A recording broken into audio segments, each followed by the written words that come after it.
Continuamos agora a falar sobre os fatores de ranqueamento para conteúdo, e essa é a segunda parte desse assunto que vai começar agora.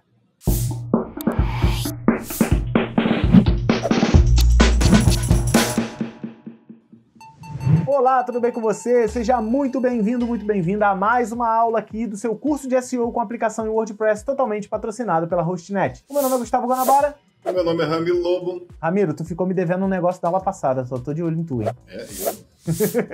Ó, se eu for falar das pizzas que tu me deve, café... Putz, já era. Não fala daquela carne especial, não.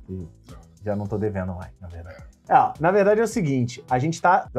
Não faz sentido você que está aqui assistindo a gente não ter visto o vídeo anterior, né, não, Ramiro? Com certeza. É uma sequência de fatores, a gente criou uma sequência. Inclusive, eu acho até que os top de importância estão na aula anterior. Que é o que você vai... Não vou dizer que são os top de importância. É os que você mais vai utilizar. Sim. Na prática, né? Você tem que tomar muito cuidado com os da aula anterior. E aí, a cada vez mais pra frente, você vai aparecer no seu dia a dia, mas os anteriores aparecem muito mais, pode acreditar. Você usa sempre que você vai criar uma página. Com certeza. Ó, só para dar uma recapitulada rapidinha, você perdeu, você não assistiu ao anterior. Palavra-chave no título, na H1, na H2, na H3, palavra-chave dentro do conteúdo, na URL, nas imagens, falamos sobre meta description e duplicação de meta description. Se você não sabe isso que a gente falou, volte uma casa, como nos jogos de tabuleiro, e assista o vídeo anterior, por favor, faz esse favor por você.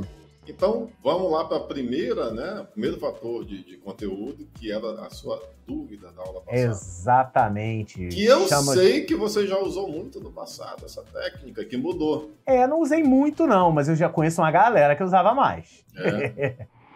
Interrompo aqui a sua aula para mais um recadinho do Estudonauta, que é patrocinador desse nosso curso. E o recado da vez que eu quero dar é para você que está querendo dar os seus primeiros passos na programação. Programação de computadores é uma área que está crescendo a cada dia e saber os fundamentos é muito importante para todo mundo que está começando. Afinal de contas, você não constrói um casarão sem fazer uma boa fundação. Se a fundação não é boa, o casarão desaba. Então tenha uma boa base dos seus estudos de programação. E quem vai te dar essa base são os mais de 6 módulos que estão disponíveis agora mesmo, lá no Estudonauta. Você vai aprender todos os fundamentos básicos que todo programador deve saber, utilizando uma ferramenta nacional com comandos em português que vão te ajudar a aprender a lógica de programação. Se torne agora mesmo um Estudonauta e por um valor mensal pequenininho, você consegue assistir todas essas aulas que já estão disponíveis, pode tirar dúvidas com os nossos especialistas e, de quebra, pode tirar um certificado para cada um dos módulos e comprovar a tua experiência. Obrigado, Estudonauta, pelo patrocínio e você pode voltar para sua aula.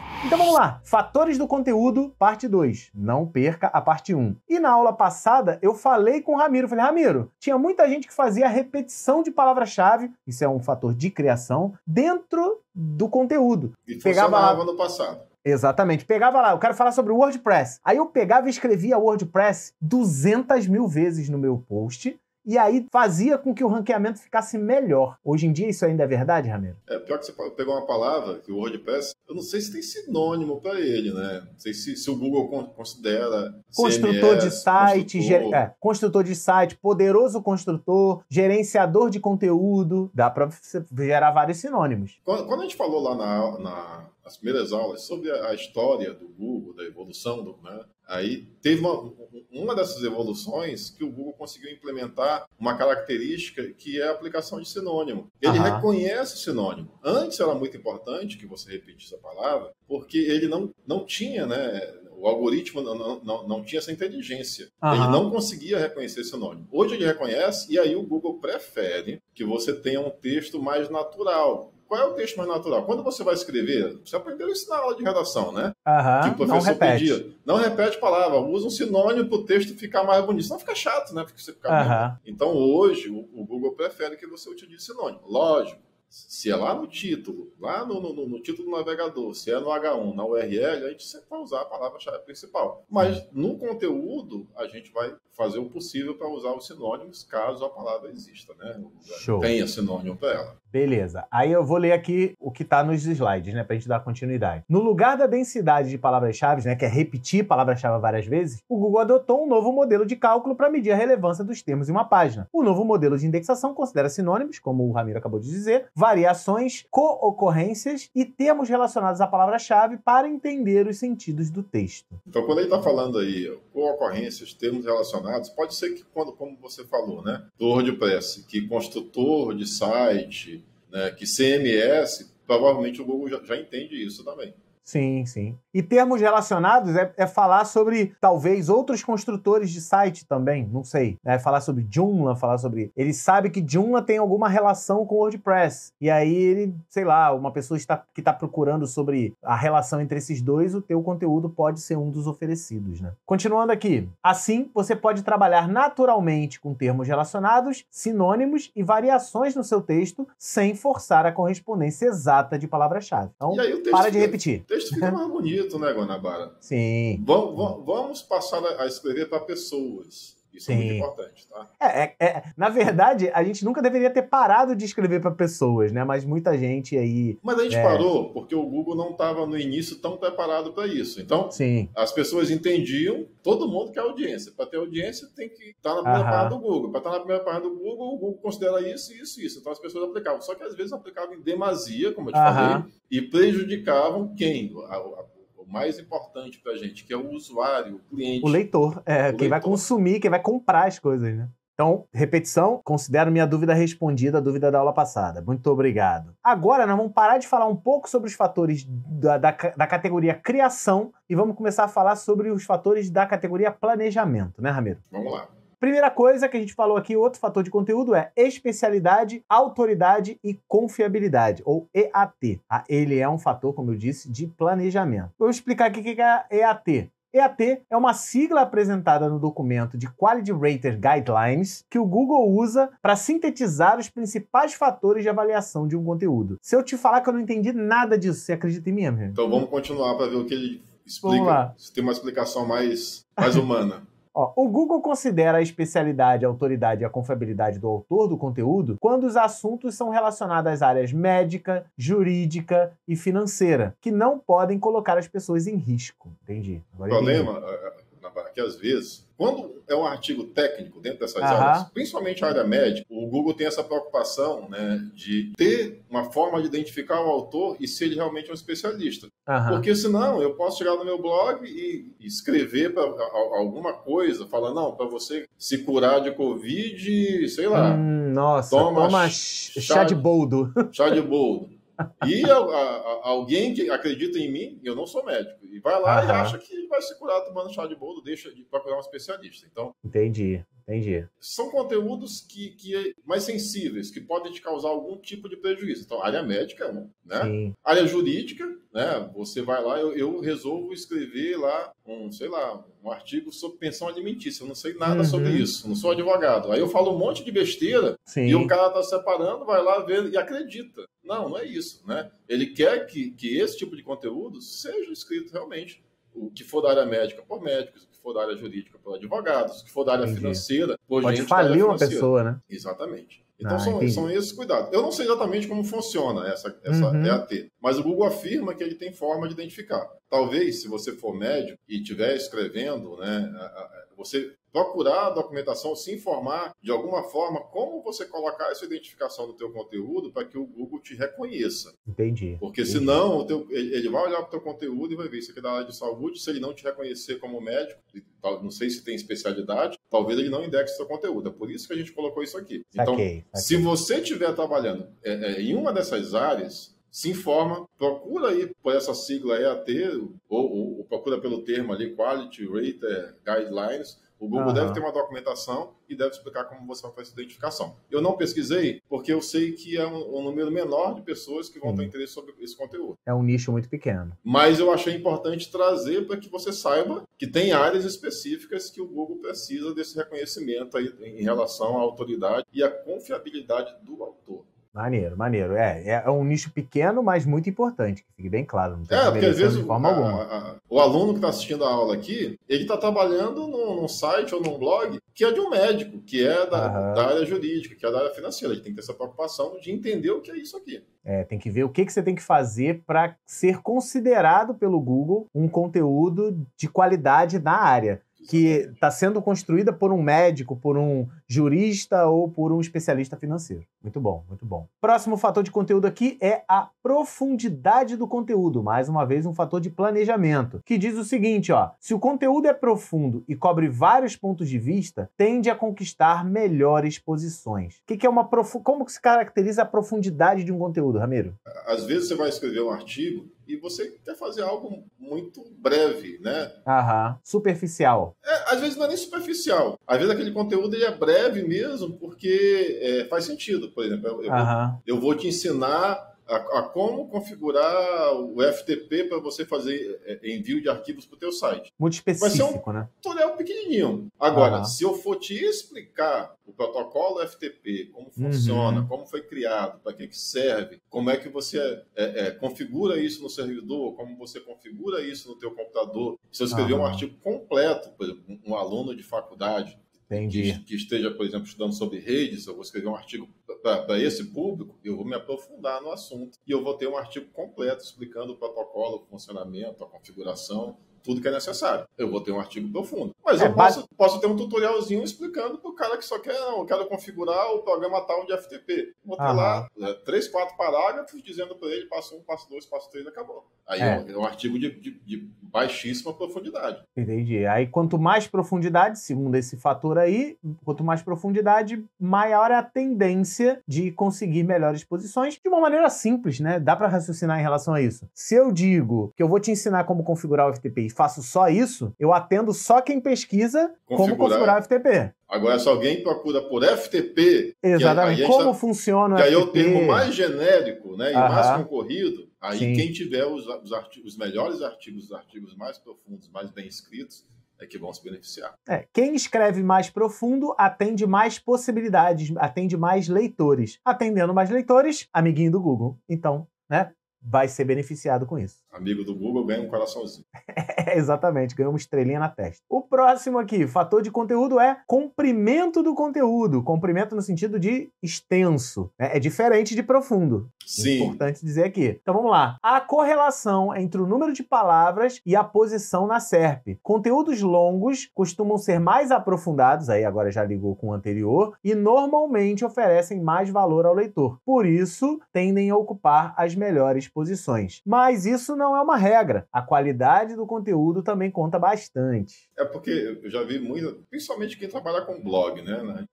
Quando não tinha tantas redes sociais, os blogueiros, quando eles se reuniam, tinha uma discussão. Não, o artigo tem que ter 1000 palavras. O artigo tem que ter... Se tiver até 1000 palavras, você chega na quinta posição. De até 2000 palavras, você concorre na primeira posição. Nossa, tinha muito disso, Ramiro. Tinha muito disso. Tinha, nossa senhora. E por outro número lado, mágico. E por outro lado, tem a galera que resolve, não, eu vou aplicar todas as técnicas de marketing digital, então eu vou estar na rede social, vou ter meu site, vou colocar um blog para indexar e eu me disponho a escrever 2 artigos por mês. Aí o cara vai lá, faz um artigo meia bomba e coloca lá achando que vai indexar. Não é assim, cara. Se você vai trabalhar com conteúdo, senta, se planeja, dá trabalho, muito. Tá?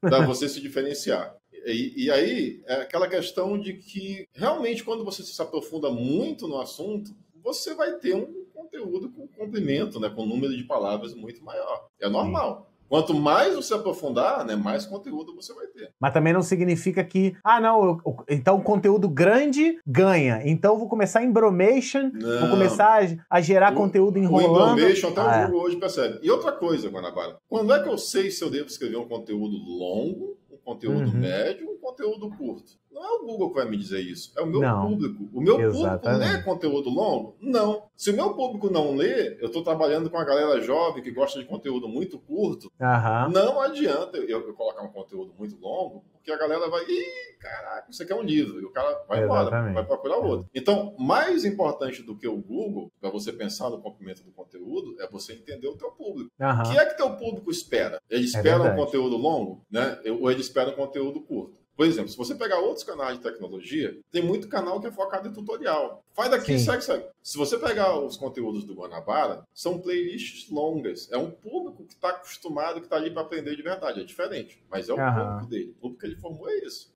Verdade.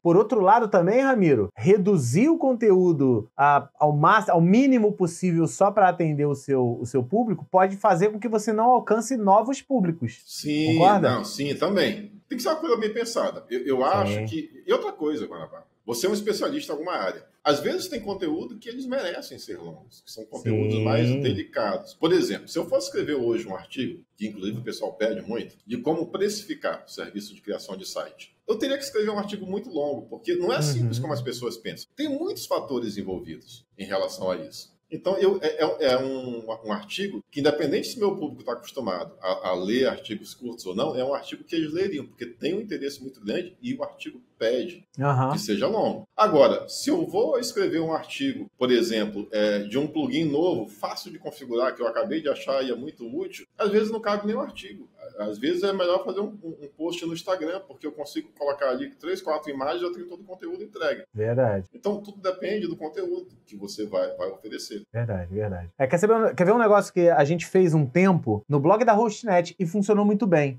Antigamente a gente gerava um conteúdo muito grande, muito extenso. E aí tinha uma quantidade de gente lendo sempre, mas foi diminuindo, né? A galera gostou de ler menos. O que a gente começou a fazer? A forma errada, deu errado, tá? A gente começou a gerar esse conteúdo extenso, mas esse conteúdo extenso não vinha escrito. Ele era transformado em vídeos. Eu gravava isso em forma de vídeo. Então tinha um texto explicativo e um vídeo embaixo. Pro nosso espectador foi ótimo, mas pro Google foi péssimo. Por quê? Porque ele não indexava o conteúdo de dentro do vídeo. Então, o nosso público começava a assistir o vídeo, consumia aquele conteúdo pequenininho, consumia o vídeo, mas o Google não conseguia perceber o que estava dentro do vídeo. Sacou? Aí piorou a indexação. O certo seria ter colocado os dois, o vídeo e o conteúdo longo. Que foi o que aconteceu logo em seguida. O que começou a acontecer? A gente gerava o conteúdo, eu gerava o vídeo, e aí tinha o conteúdo curto, o vídeo, e embaixo não era uma transcrição do vídeo, era exatamente o conteúdo que eu usei para gerar o vídeo, entendeu? E é um dos melhores formatos. O Google gosta quando você bota um vídeo dentro do conteúdo. E o usuário também. E outra coisa, o usuário às vezes clica no vídeo, se você colocou o vídeo direto na página, e ele não pede para abrir no YouTube, ele vai consumir o vídeo naquela página. O Google vai saber disso, então ele vai perceber que o conteúdo foi consumido, ou em vídeo ou em texto o conteúdo foi consumido. E o texto vai facilitar porque vai ter o quê? A repetição das palavras-chave, a profundidade, o comprimento, tudo isso vai estar lá. E buscas em conteúdos relacionados, Ramiro, porque às vezes o conteúdo que vinha antes do vídeo, ele era bem escrito, mas o que estava dentro do vídeo falava muito mais coisas. Se uma pessoa estava no Google pesquisando por um assunto que não era o principal, mas que estava dentro do vídeo, um assunto relacionado, não aparecia na busca. A partir do momento que esse conteúdo vinha embaixo do vídeo escrito, começou a ter mais visualização. Então foi uma questão bem interessante e funcionou muito bem. Exatamente. Beleza? Então, conteúdo profundo é diferente de conteúdo longo. Nem todo conteúdo longo é profundo. Tem conteúdo longo que é embromation. Embromation não vai funcionar. E às vezes o conteúdo é profundo e não é tão longo, né? Depende do tema. Tem tema que não cabe algo tão extenso também. Exatamente, exatamente. Então toma cuidado com isso aí. Não existe fórmula mágica, não existe número mágico. Ah, não. Acima de 1000 palavras já indexa e você tá na primeira página em uma semana. Foge de promessa assim. Até porque quando eu falo de conteúdo profundo, depende do escritor. Sim. O cara que é um bom escritor, ele pode pegar um conteúdo e abordar tudo sobre aquele conteúdo de forma mais sucinta e mais direta, porque ele sabe usar bem as palavras. Com certeza. Às vezes o cara que não é escritor, para ele falar a mesma coisa e abranger todo o conteúdo sobre aquilo, ele precisa escrever mais porque ele não tem tanta habilidade com as palavras. Então, tudo depende. Verdade. Faz sentido. Então, toma cuidado aí com comprimento e profundidade, certo? Próximo fator de conteúdo que tem aqui, originalidade do conteúdo. Isso é muito bom. Planejamento também. O Google prefere o conteúdo original e tem meios de identificar plágios e cópias de conteúdo. Cara que vai lá quero fazer embromation. Acabei de falar sobre conteúdos extensos, Ramiro. Tem que ter conteúdo extenso. Aí o cara faz o seguinte, escreve o que ele tem que escrever, aí ele tem que fazer embromation. Ele vai lá na Wikipedia, seleciona o conteúdo, copia e cola, bota no seu site. Lascou. Bem, primeiro que não precisa da Wikipedia, tá? Hoje tem gerador de conteúdo. A gente vai mostrar um ou dois aqui. Sim. A gente não vai mostrar um gerador de conteúdo para você copiar. Vai mostrar para você pegar um conteúdo já organizado e se inspirar. Mas tem gerador de conteúdo hoje. Você vai lá, preenche uma ficha com as palavras-chave, um formuláriozinho, coloca uma prévia do teu conteúdo, ele vai na internet, busca conteúdos relacionados e escreve até o artigo para você, tá, Guanabara? Tem isso, tá? Mas não é copiado e colado. Não é copiado e colado. Agora eu vou te contar uma história. Uma vez chegou para mim, até um profissional que trabalhava com a gente, tá? Parceiro. Não, esse negócio de indexação não funciona. Eu criei um blog, estou escrevendo toda semana e já estou há 6 meses, não anda, não muda nada. Uhum. Aí eu peguei o site dele e fui olhar o blog. Outra ferramenta, Guanabara, não me deixa de esquecer de mostrar essa ferramenta, quando a gente estiver na parte prática. Tem uma ferramenta que você utiliza que ela identifica se aquele conteúdo que você tem é original ou já tem aquele conteúdo escrito. Então eu fui lá, peguei... Uso bastante para quando me entrega um trabalho. Então você já sabe qual é. Talvez seja até outra, eu sei uma e você sabe outra, mas a gente vai mostrar. Sim. Aí o que eu fiz? Peguei os 10 primeiros artigos e coloquei na ferramenta. Todos eram cópia. E cópia descarada, não mudou nada, não mudou uma vírgula. Aí o que o Google percebeu? Cara, essa pessoa, todo o conteúdo que ela cria é cópia. Eu não vou indexar isso. Isso aí. Aí eu tive que conversar com a pessoa, né? É meio chato você falar isso. Olha, tudo que você fez é cópia. Você precisa criar o teu conteúdo próprio. Você lê um artigo, se inspira e escreve o teu. Você pode até ter uma organização, pegar os tópicos que o cara já organizou, mas você tem que escrever o teu. É muito importante, se você quer ter sucesso, né, nessa questão de SEO, que você escreva o conteúdo das suas páginas sem sair copiando, que você escreva os conteúdos dos teus artigos, senão a tua chance de indexar no Google vai ser muito reduzida. E quando a gente diz originalidade do conteúdo, a gente não está usando a palavra ineditismo. Não. Seu conteúdo não precisa ser inédito, extraordinário e disruptivo todas as vezes. Não. Você pode escrever sobre uma coisa sobre que todo mundo está escrevendo. Está escrevendo, mas o texto seja seu. Exatamente. Que você não vai lá na Wikipedia, como o Guanabara falou, e copia e colhe. Principalmente se você for num site como o Wikipedia, cara. É um site parcerona. Super indexado. É parcerona do Google. Vai olhar assim e vai falar, ih, que otário. É isso aí. Tem que tomar muito cuidado, cara. A gente já, dentro da Hostnet, já caiu nisso. Não de copiar coisa dos outros. Mas a gente tinha, acho que você já citou em um vídeo, cada franquia nova que era lançada vinha com um conteúdo muito parecido, porque é uma franquia da Hostnet. Aí só mudava o nome, endereço, telefone, os produtos eram os mesmos. E aí, como a gente usa a ferramenta de acompanhamento, a gente utiliza o SEMrush hoje, começou a aparecer, olha, isso aqui não está indexando e está prejudicando a indexação do conteúdo principal. Assim, isso não foi nenhum crime que foi cometido, não. Foi a coisa do dia a dia funcionando. Lançou a franquia tal. Pega o conteúdo ali da outra e as franquias pediam para ter um site próprio, não sei o que a gente fez para ajudar. E com essa ajuda acabou tendo um problema, né? Às vezes a gente tem que tomar muito cuidado com o que pedem, né? Na área de tecnologia e você sai atendendo sem pensar. Porque às vezes você atende um recurso que pode te causar um problema ali na frente. Sim, então tem que tomar muito cuidado. Originalidade sempre, tá? Aí vem um fator aqui que é muito complicado, né, Ramiro? Esse já vai por penalidade. Erro de linguagem já é punição mesmo. Páginas com erros de linguagem, de gramática, pontuação, de sintaxe, não oferecem uma boa experiência de leitura e, por isso, podem ser consideradas de má qualidade pelo Google e provocando o rebaixamento da página. Eu acho que o erro de linguagem prejudica em todos os aspectos, em todas as situações. Se você cria um site para vender o seu serviço, tem erro de linguagem, o teu cliente vai olhar e falar, ih, cara, isso daqui não sei, acho que não vou Eu vou contratar um cara que vai fazer um site escrevendo errado para ele, como é que ele vai escrever para mim, certo? Eu acho até uma paquera virtual, se você começa a mandar um negócio muito errado, a outra pessoa do lado, ih, não vou marcar um encontro com essa pessoa, não sei, só se do outro lado também estiver na mesma situação. Então, uma conversa informal, beleza. De pessoas que já se conhecem, né? Exatamente. Mas você está tentando atrair um cliente, aí chega numa página cheio de erro, cara. Aí... É complicado. Olha só, por exemplo, vou te dar 10 dicas para você resolver seu problema de tal coisa. Aí começa cheio de erro de português. Aí você quer virar autoridade no assunto. Você não vai. Você não vai adquirir. Uma imagem de confiança. Não tem como. Sim, e aí não tem como e o Google já sabe disso, então te ajuda. Olha, eu não vou nem indexar porque... O Google é o pai desse negócio de corrigir a gente. Você bota problema, ele fala, você não quis dizer problema, né? Então isso acabou. O Google sempre corrige você quando você faz uma busca. Ele fala, você não quis dizer tal coisa? Ou, tô te mostrando os resultados por outra coisa que você escreveu errado em português, tô te mostrando o resultado do certo. Pior Se você quiser pesquisar... Quando você vai pesquisa, você escreve errado e ele te mostra o resultado do correto. Ele fala assim, tô te mostrando o resultado correto. Se você quiser pesquisar o errado, clica aqui que eu pesquiso errado para você. Mas eu tô te pesquisando o correto. Então, se ele faz isso para o usuário, ele vai fazer isso com o seu conteúdo. Com certeza. Abre o olho aí. E mais um fator de conteúdo aqui, conteúdos frescos. O que é isso, Ramiro? É um conteúdo de planejamento também. Que nem um fator de planejamento. Feira, aí você tem lá o conteúdo fresco do dia. Frutas frescas.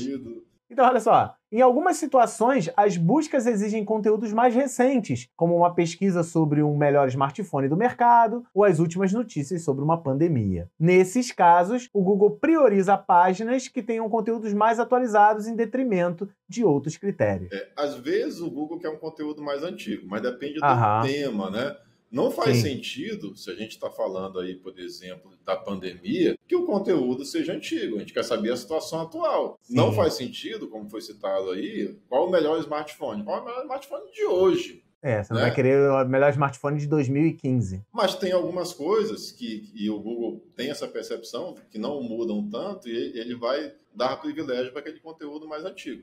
Isso é uma outra situação. Então, conteúdo fresco não cabe para tudo. Cabe para algumas situações. A Notícia é fato.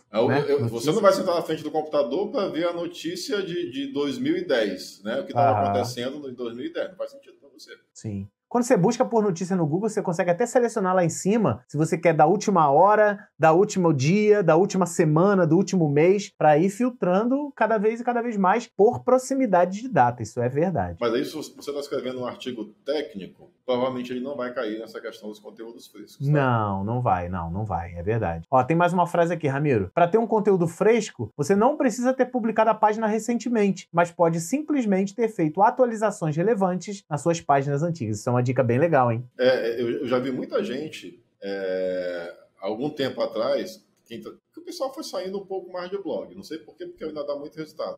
E o que acontecia? Aqueles artigos que deram muito resultado em algum tempo, vamos falar assim, eu peguei meus 20 maiores artigos, eu escrevo toda semana, né? Eu tenho há 5 anos. Aí eu fico monitorando esses 20 maiores artigos. Quando eles começam a perder força na busca, por quê? Porque chegaram outros artigos que também, às vezes, já estão melhores, e eu começo a perder força na busca, o autor vai lá, ele melhora o artigo, dá uma vida nova para o artigo, e o Google percebe que houve essa nova escrita, né? E ele também acaba dando uma força maior para esse artigo. É muito utilizado com quem trabalha com conteúdo técnico, isso. Então, de tempo em tempo, você pega os teus melhores artigos, os melhores indexados, e quando ele começa a perder a força, você vai lá e... Dá um frescor novo a ele, porque né? pode ter surgido alguma coisa nova, entendeu? Dá aquela requentadinha, né? É como quando você pinta a sua casa no final do ano. Sim, exatamente. A sua casa tá toda suja, você vai pinta, fica tudo bonitão, né? Se você tiver filho, não dura 2 semanas, mas pelo menos naquele momento... Aqui onde eu tô tá assim, vocês estão vendo, né? Tá tudo meio bagunçado e toda hora tem uma mão de alguém, tem uma mão suja, um pé sujo, um negócio sujo, e aí já tô precisando pintar a casa tudo de novo. Tá novinho e tô precisando pintar a casa tudo de novo. Acontece.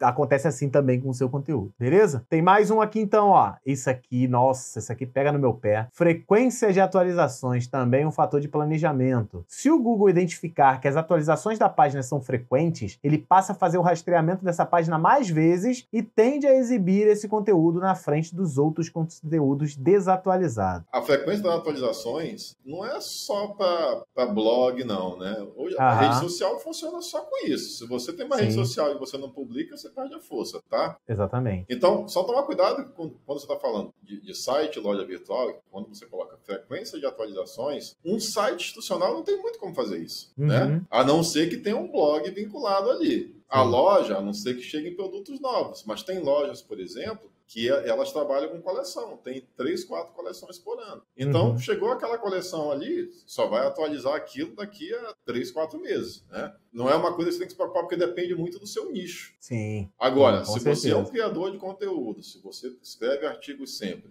e aí é bacana que você tenha uma frequência, porque senão, Guanabara, se a gente não se organiza, o que acontece? Você chega um mês, aí você publica 10 artigos, aí no outro você publica 2, aí no outro nenhum. Então, é melhor, na minha visão, tá? Se eu conseguir adiantar aqui 10 artigos, se eu tiver um planejamento, eu faço uma publicação por semana. Não tem problema, eu guardo aqueles outros artigos para que eu não fique com vazio. Isso aí. A gente aqui trabalha com isso. No curso em vídeo, nós trabalhamos com um negócio que nós batizamos de gaveta. Não o Gaveta Editor, um grande abraço Gaveta aí, mas é gaveta de conteúdo. Esse conteúdo que você está vendo agora, ele não foi gravado semana passada quando você está assistindo. Ele foi gravado um tempo antes, planejado, editado, trabalhado. Eu sempre uso uma frase com os editores que é o seguinte: dia de muito, véspera de nada. Então, se você lança 10 vídeos, você tem 10 vídeos, você lança os 10 no mesmo dia, não é o mesmo efeito de você lançar um vídeo por dia por 10 dias consecutivos. Falou o mestre da frequência de atualização do canal do YouTube. Eu deveria ser melhor com isso, mas eu tô tentando me organizar, né? A Hostnet tem me ajudado muito com isso. Mas se não tivesse frequência de atualização, o canal não teria a audiência, não teria o tamanho que tem. Fica esquecido. Isso daqui foi um dos fatores que fez o Curso em Vídeo crescer. E pouca gente consegue, durante tantos anos, manter essa frequência de publicação.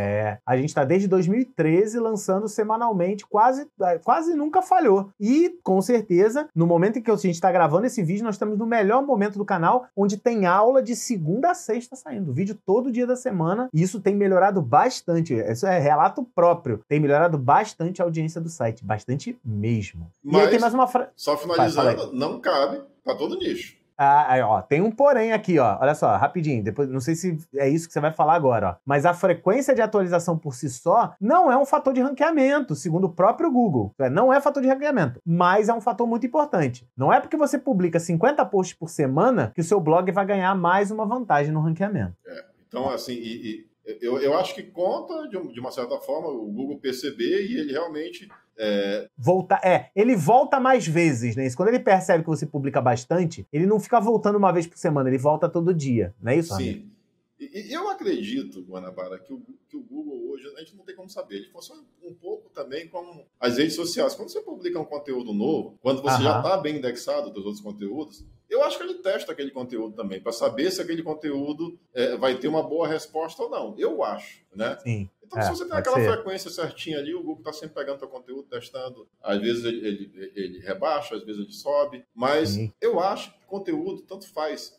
Se for blog, se for YouTube, por exemplo, for trabalhar com vídeo, se for qualquer tipo de rede social, a frequência é muito importante, a gente sabe disso. Nossa! Ó, eu ia falar um negócio. Um beijo para todas as pessoas que gerenciaram o canal do YouTube. Talvez eu esqueça de algum. Tem Ferdinand, teve a Indiana, teve o Rafael. Agora, ultimamente, tem, né? A nossa atual é a Mari. Né? Um grande beijo para todo mundo que ajudou aí a gerenciar. E uma coisa é sempre constante aqui no Curso em Vídeo. Sempre que a gente faz uma reunião com eles. Pô, Guanabara, posta vídeo constantemente. Não fica postando 2 vídeos no mesmo dia, porque isso confunde. Então, assim, não necessariamente... Ele nem me incentiva a fazer muitos vídeos. Ele fala, ó, vai fazendo gradativamente para o seu público saber. Por exemplo, no curso de SEO, toda terça-feira, 11 horas da manhã, tem curso de SEO. Então, é muito melhor do que você botar, não, tem curso de SEO todo dia. Não, toda terça vai ter? Beleza. Não, eu vou lançar curso de SEO quando der. Não. É terça-feira, seu compromisso é esse. Não vai cumprir mais? Avisa, nós vamos fazer uma pausa de 1 mês, de 2 semaninhas. A gente geralmente faz isso também, avisa. Olha, agora a gente parou aqui, vai ter umas semaninhas e depois a gente volta com o curso, como aconteceu com o curso de SEO. Mas a frequência é muito, muito importante. Qualidade é muito melhor do que quantidade. Eles sempre falam isso pra gente. Inclusive, a última frase é isso, ó. O Google gosta de conteúdo fresco, mas o que importa mesmo é a qualidade do que você publica. Eu acho que essa é a frase perfeita que você tem que se basear. Né? Sim. E lembrando, conteúdo fresco vai depender do que você está escrevendo, né? Sim, isso é verdade. Pra gente, é curso. E uma coisa que você tem que pensar, Guanabara, essa categoria de conteúdo fresco, ela é boa e ela é ruim. Porque, por exemplo, se eu fosse escrever agora sobre a pandemia, eu ia escrever um conteúdo que poderia ter um boom nesse momento, mas depois ele vai sumir. Por quê? Porque ele vai querer outro conteúdo fresco sobre esse assunto. Nossa, vira uma escravidão. Vira uma escravidão tremenda. O meu, ele vai ser que nem uma rede social. Já foi. Já não é mais sua vez, entendeu? Isso é complicado. Quando você quer manter conteúdo fresco sempre, é meio complicado. Esse site de notícia, tem que ter uma equipe. Com certeza. O canal do Curso em Vídeo já tem mais de 10 anos de vida. Eu criei ele lá em 2013. E hoje, no momento que você está vendo esse vídeo, nós já ultrapassamos mais de 2 milhões de alunos inscritos. Então por que você não é uma pessoa inscrita no canal? Não vai durar nada, não vai demorar nada. É só você clicar no botão de se inscrever e clicar no sininho e habilitar todas as notificações. E sempre que a gente lançar um curso novo, um vídeo novo, uma aula nova, você vai lá, assiste, deixa o seu like e comenta, porque isso vai fazer com que o YouTube te recomende cada vez mais os nossos conteúdos e eles são sempre de ótima qualidade. Um grande abraço, obrigado aí pela sua inscrição e se você não é inscrito, se inscreve agora. E aí, com essa grande frase aí, o que importa é o que você publica, a gente encerra essa segunda parte e vamos nos deixar preparar. Já, pô. Acabou. Já foi tempo, olha o tempo aí que já tá passando. Não posso nem falar o tempo de gravação, porque depois da edição isso muda. Mas já foi bastante tempo aí e bastante fatores. Dá pra você dar uma pausa agora, você querido aluno, querida aluna. Dá pra dar uma pausa, matutar sobre tudo isso. Na próxima aula a gente dá continuidade. Aí é a última parte. Aí na próxima aula a gente encerra os fatores de conteúdo. E aí, até tem mais um conteúdo, que não são fatores, mas a gente vai direto logo com a mão na massa, que eu sei que todo mundo está se coçando. E a gente deixa para o final mais um pouco de conteúdo, 1 ou 2 aulas, só para poder trazer daqui alguns conceitos que eu acho muito importantes em relação a conteúdo ainda. Mas aí tem mais a ver com planejamento, a forma de pensar no conteúdo. Show de bola. E na próxima aula, a última parte, é bastante coisa de criação também. Essa foi bastante coisa de planejamento. Na próxima, é bastante coisa de criação. O que nos torna...